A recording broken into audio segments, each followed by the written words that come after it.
تو بن گیا مگر حساب کتاب صحیح نہیں ہو سکا. سو کیسے دیکھتے ہیں اس پورے حساب کتاب کو، اس نظام کو، اس موجودہ حالات کو؟ جی میں آغاز یہاں سے کرتا ہوں کہ اس سے پہلے کہ یہ دنیا مجھے رسوا کر دے، اس سے پہلے کہ دنیا مجھے رسوا کر دے، تو میرے جسم میری روح کو اچھا کر دے. کس قدر ٹوٹ رہی ہے میری وحدت مجھ سے، اے میرے وحدتوں والے مجھے یکجا کر دے.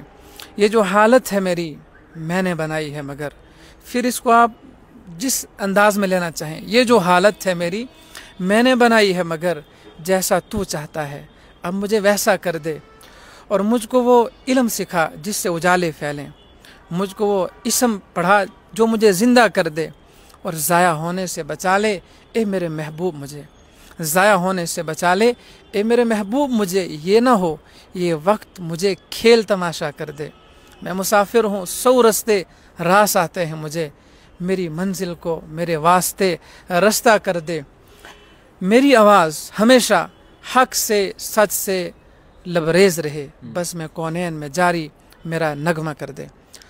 تو جس طرح آپ حالات دیکھتے ہیں اس وقت میں حالات بہت ہی نازک صورتحال پکڑتے جا رہے ہیں دن بدن. اس وقت میں کہنے کو بہت کچھ ہے، لیکن اشارتاً کنایتاً بہت ساری باتیں ہم کوشش کرتے ہیں کہ سمجھنے والے سمجھ جائیں، جن تک ہم بات پہنچانا چاہتے ہیں شاید ان تک پہنچ جائے. ان حالات میں جو بے چینی چھائی ہوئی ہے، جو بے سکونی چھائی ہوئی ہے ہماری ینگ جنریشن کے اندر، یہاں تک کہ ہمارے جو ایجڈ ہو چکے ہیں وہ جو حالات دیکھ رہے ہیں، ایسے حالات شاید پہلے کبھی نہ تھے.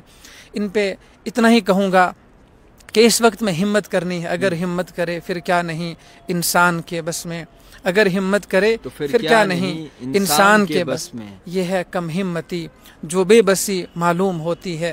اور میں رونا اپنا روتا ہوں تو وہ ہنس ہنس کے سنتے ہیں.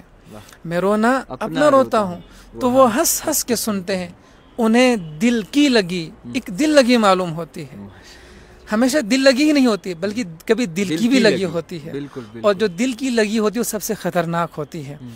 تو دوسرا میں عرض کرنا چاہوں گا کہ اس وقت میں حق اور سچ کو بولنا اور دکھانا بہت بڑی بات ہے.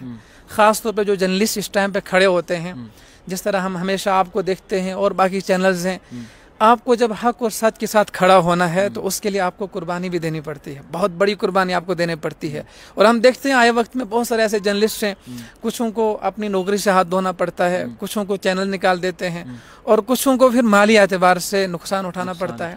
جیسا آپ نے بیتے دنوں میں دیکھا کہ ارفاز ڈینگ کے ساتھ جو معاملہ پیش آیا، اسی پہ ایک جرنلسٹ نے کہا تھا کہ ترقی کی فصل ہم بھی کاٹ لیتے، ترقی کی فصل ہم بھی کاٹ، تھوڑے سے تلوے اگر ہم بھی چاٹ لیتے. میرے مزاج میں جی حضور نہ تھا. میں ہمیشہ حق اور سچ کی بات کروں گا، کہتا ہوں وہی بات سمجھتا ہوں جسے حق. میں زہر حلاحل کو کبھی کہہ نہ سکا کند، اپنے بھی خفا مجھ سے ہیں بیگانے بھی ناخوش. کہتا ہوں وہی بات سمجھتا ہوں جسے حق. تو شاعر نے کہا تھا کہ تھوڑے سے تلوے اگر میں بھی چاٹ لے، میرے مزاج میں جی حضور نہ تھا، بالکل اس کے علاوہ میرا کوئی قصور نہ تھا. میں پل بھر کے لیے بھی اگر بے ضمیر ہو جاتا، خدا کی قسم کب کا امیر ہو جاتا. بے شک آپ نے بڑی بات کہی ہے. اس وقت جموں کشمیر کے لوگ کئی ساری چیزیں سوچ رہے ہیں. جموں کشمیر کے لوگ اس آس میں ہیں کہ شاید ہمارے اچھے دن آئیں گے. مرکزی سرکار نے بھی کئی باری کہا ہے کہ اچھے دن آئیں گے، سب کا ساتھ سب کا وکاس، سارے مسئلوں مسائل حل کیے جائیں گے. مگر یہ جموں کشمیر پہ ہمیشہ آفت کیوں آن پڑتی ہے؟ یہ جموں کشمیر میں ہمیشہ خاموشی کیوں چھائی ہوتی ہے؟ اداسی کیوں ہے؟ پریشانی کیا ہو سکتی ہے؟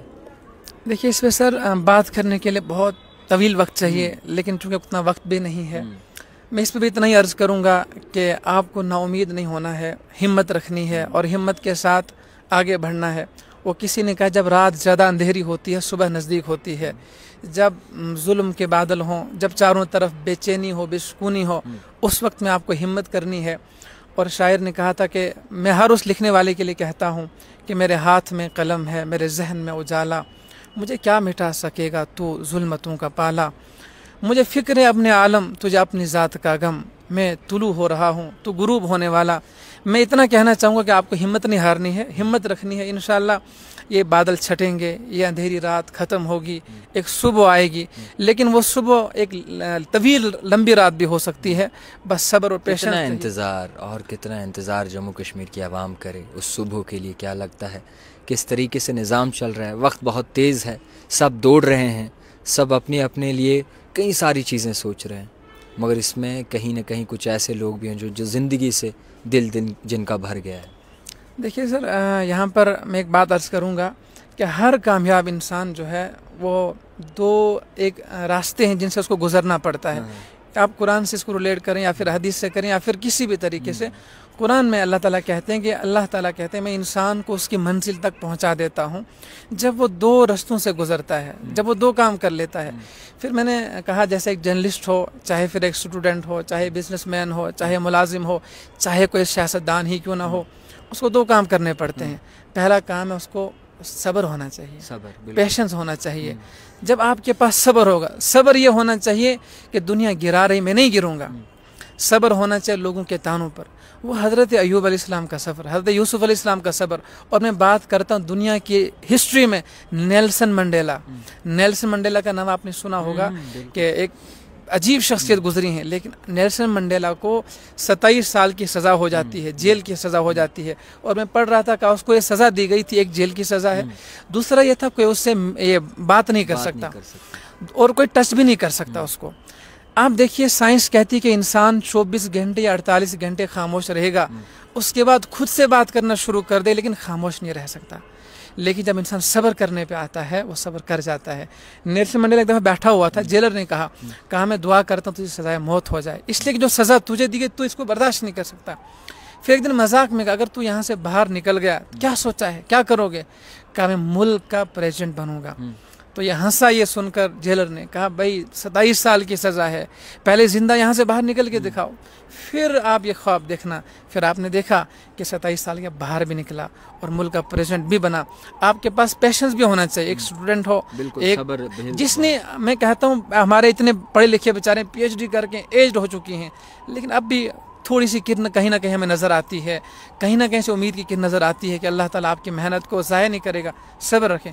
دوسری یقین, کانفیڈنٹ ہونا چاہیے. آپ کو یقین ہونا چاہیے کہ مجھے گرانے کے لیے پوری دنیا میں نہیں گروں گا, مجھے اپنے اوپر یقین ہے.